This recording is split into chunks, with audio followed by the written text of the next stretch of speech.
When I was younger, I had absolutely no idea what I wanted to be when I grew up. All these years later, I'm still none the wiser. Careers advice is often unhelpful. It's fine if you know what you want to be, let's say a doctor or a teacher, because then your path is set. You know what qualifications you need, what college or university to go to, and so on. For most young people, however, it's a very difficult decision, and the choices are often not clear. This is why I'm setting out to try and help. I'm meeting with people who have different jobs. These are not ordinary professions, but slightly more unusual jobs than you might find on a typical careers advisors list. It could be that one of these sparks an interest for you. But more than that, what I hope to capture is the advice that these people have to offer. They will share their experiences, their life stories, their mistakes, and also their secrets for success. We very rarely have all the answers in life, but what we do gain as we grow older is wisdom and experience. And I'd like to gather as much of this as possible and share it with you so that you can benefit from better advice than I had.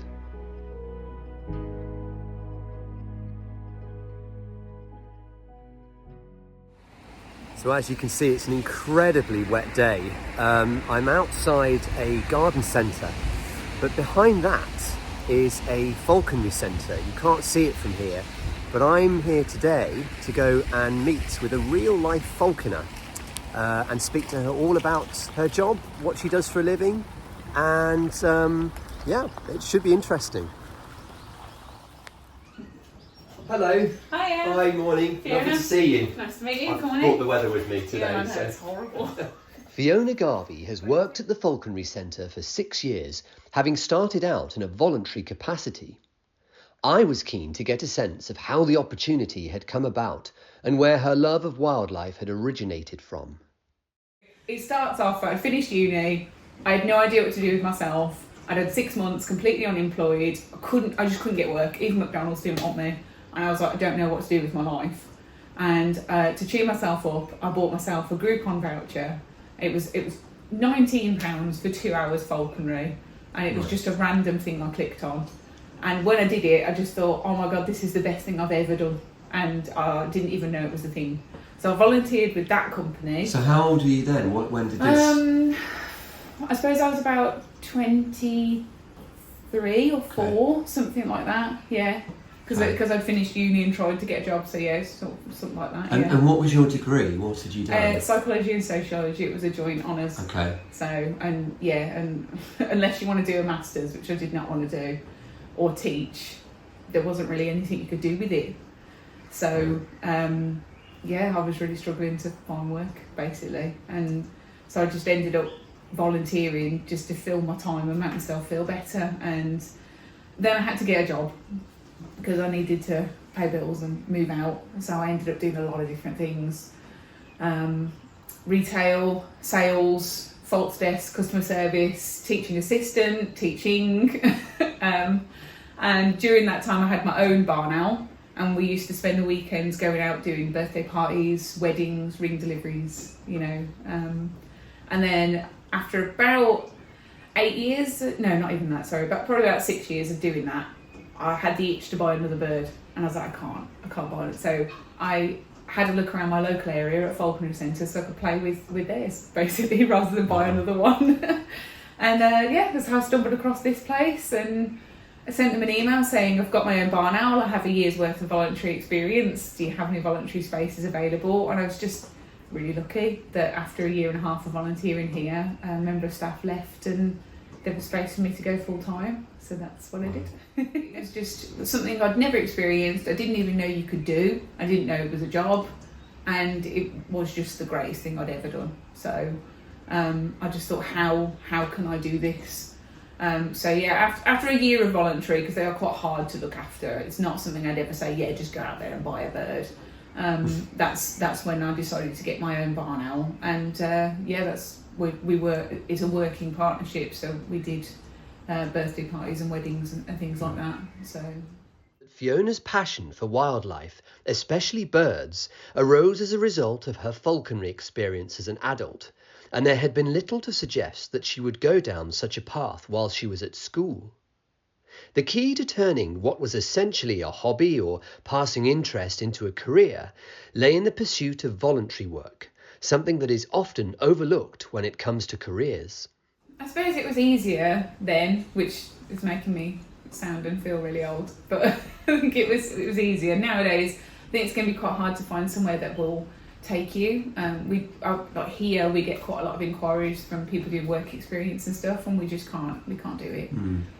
It's, you're working with dangerous animals, you're working with raw meat. I just can't have very young people coming and doing it. But I suppose you just can't be squeamish. So that's your main thing. I suppose my mindset would be perhaps don't be really fussy, and certainly don't be discouraged, because there are places that, like we say no to a 14-year-old, but then the same 14-year-old has come back to me at 16 and I can say yes. Right. And then we've taken them on. And during that time, perhaps they found somewhere else that's willing to take someone younger. And perhaps it wasn't birds of prey, it wasn't what they wanted to do, but it was reptiles or it was cows or, so they've still worked with animals, and it still gives you an idea of roughly what you're going to be doing, how hard work it is it for you? And then you can specialise into something that's a little bit harder to get into, like birds of prey. You're going to get mucky, basically. Yeah. It's going to happen. So you're going to be dealing with a lot of sort of poo and raw meat, regardless of, if you want to work with predators, that's what you've got to do, isn't it? So you can't be squeamish in that regards, and you just got to be brave, I guess. Just go for it. What's the worst that can happen? You email somewhere and they say no. Doesn't matter. Email somewhere else. Just keep going, basically. Morning, all. Despite the weather, Fiona showed me around some of the aviaries where the birds were sheltering from the rain. I was curious to understand how she'd made the transition from her voluntary work to that of a full-time position. Morning, Stitches. Hello, sweets. So this is one of our RuPaul's Griffin vultures that I told you about. So we've got Stitches' mum and dad, so Nip and Tuck and Stitches. Okay. So any babies that Nip and Tuck have in the future, they'll go off to Africa for re-release and breeding programmes. And Stitches has got a girlfriend lined up as well. Oh, okay. So that's we've exciting. I know, it's really nice. It worked out really well because we DNA tested Stitches and he was a male. Right. And then we knew another Falconry Centre that had RuPaul's that we would be willing to be part of the programme as well. But theirs was called Harry. So they DNA tested theirs and it's a Harriet. So it worked out really well.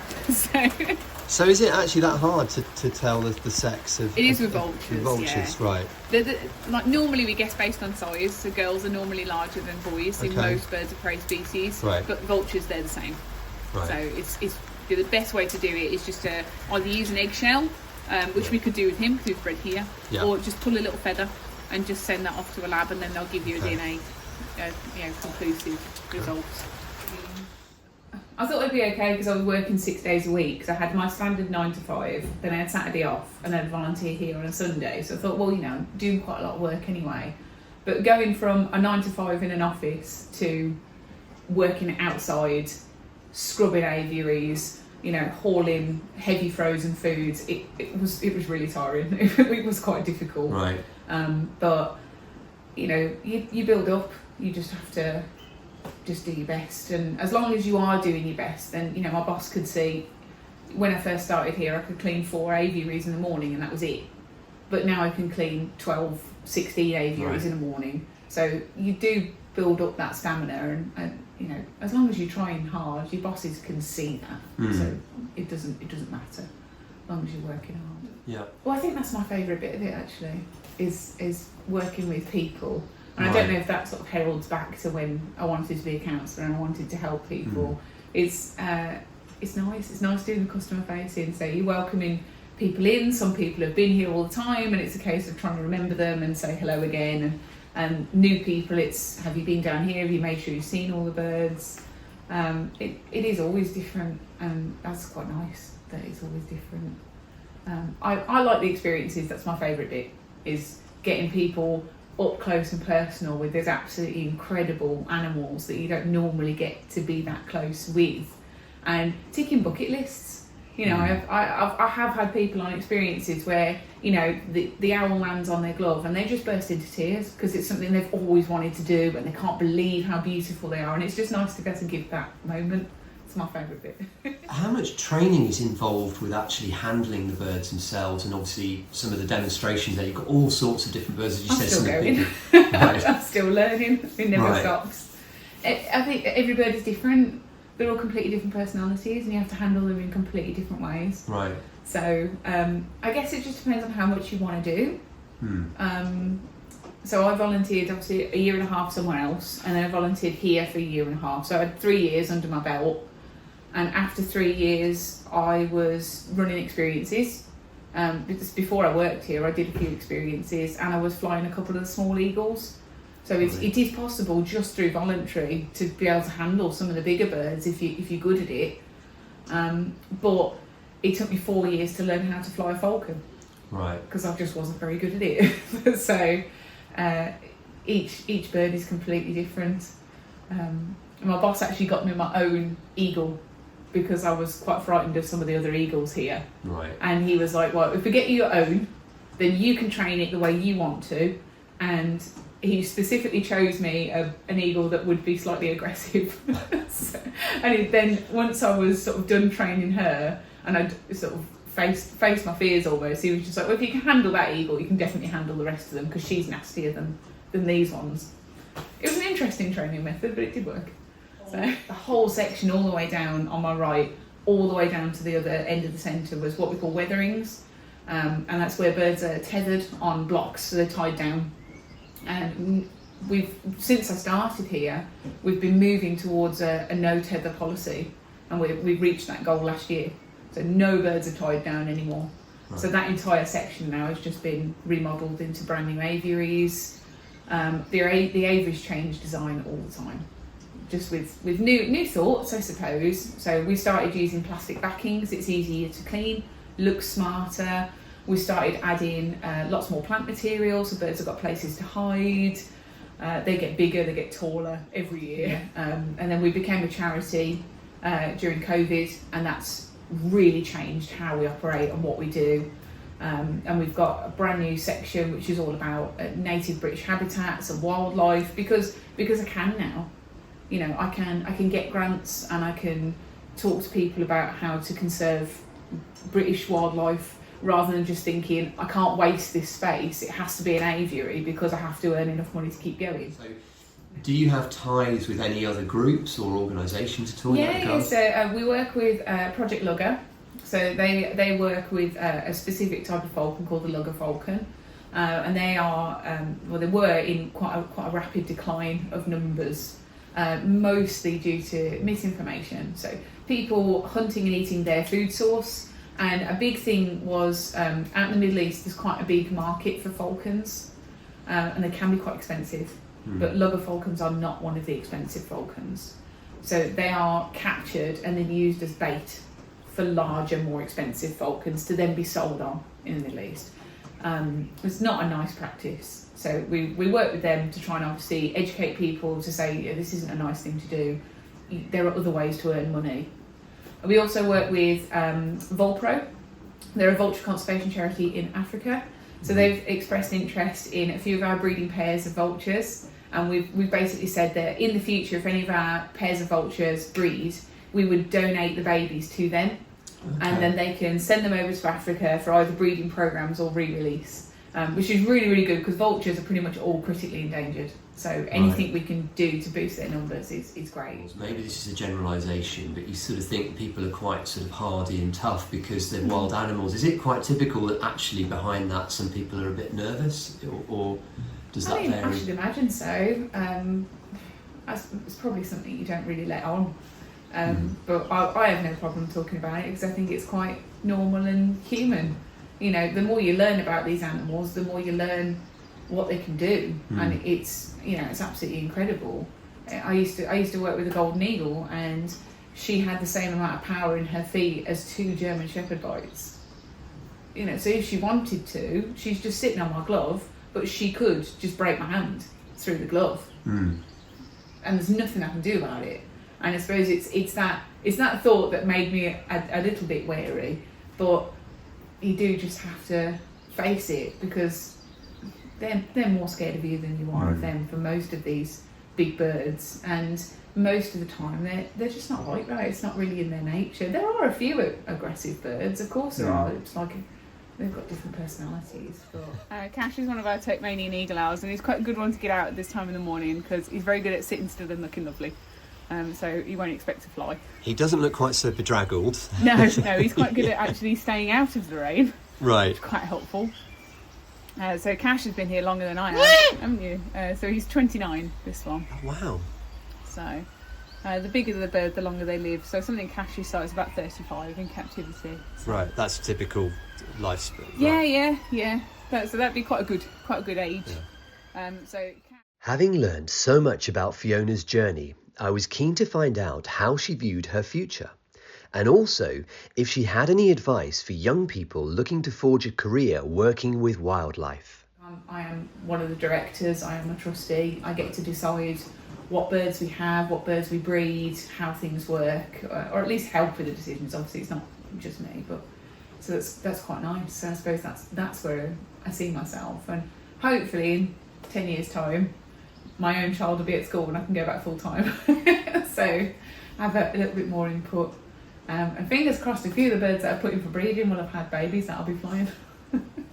If you were to offer up some advice based on your experience, what would that be? I suppose the main thing would just be just go for it. Just ask. It's never too late to change your mind. I did a psychology sociology degree.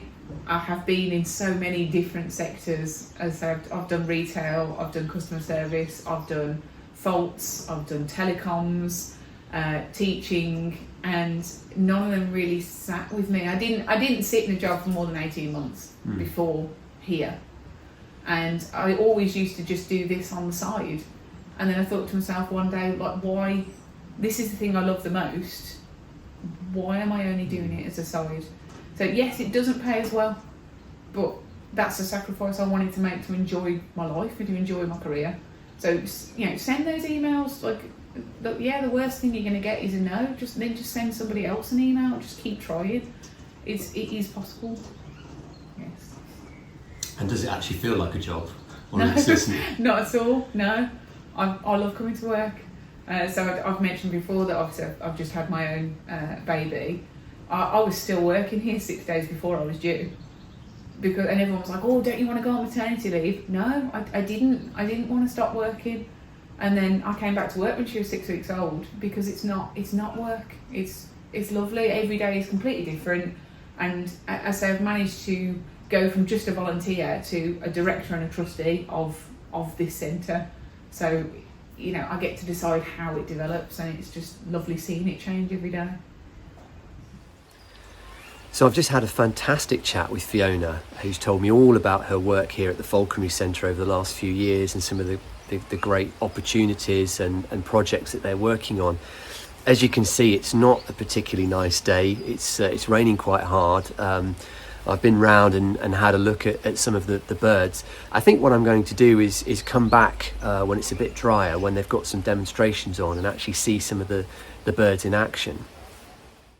Fortunately, a week or two later, I was able to pay a second visit to the centre, where the weather was kinder and I was able to see some of the demonstrations for myself. The infamous twit-to-woo we seem to associate with every owl on the planet, but actually the only owl in the entire world that twit-to-woos is a tawny owl. Nothing else does it. So if you've heard a twit-to-woo or a combination, if you get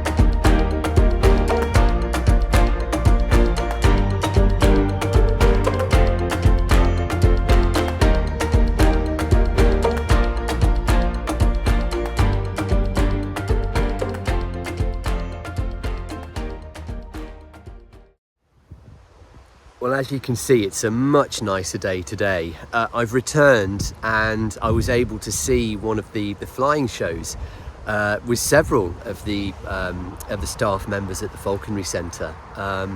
Fantastic to see the birds in action. I think one of the things that really came across, having spoken at length and in so much detail with Fiona, is obviously for people who have got a real passion for animals, for wildlife, particularly obviously in this case birds of prey, there are many paths through education, obviously taking subjects like biology and through to college and university, opportunities for travel and things like that. But what really came across here in Fiona's case was that for her, it was something that was never really an interest through childhood. It was something that cropped up later in life through a chance encounter, an opportunity with one of these Groupon experiences. She would have never have known that would have led to something that created this opening for her here at the Falconry Centre. And I think it just goes to show, and this is really my takeaway message, that you're never too old to discover what it is that you really want to do in life. So she comes in around about £9, with just under a 7-foot wingspan. So in captivity, something of Tallulah's size should live until she's about 40, 45 years old. She's going to go into breeding aviary with another train hunting bird as well, with another male then. So that's what some of the birds are used for.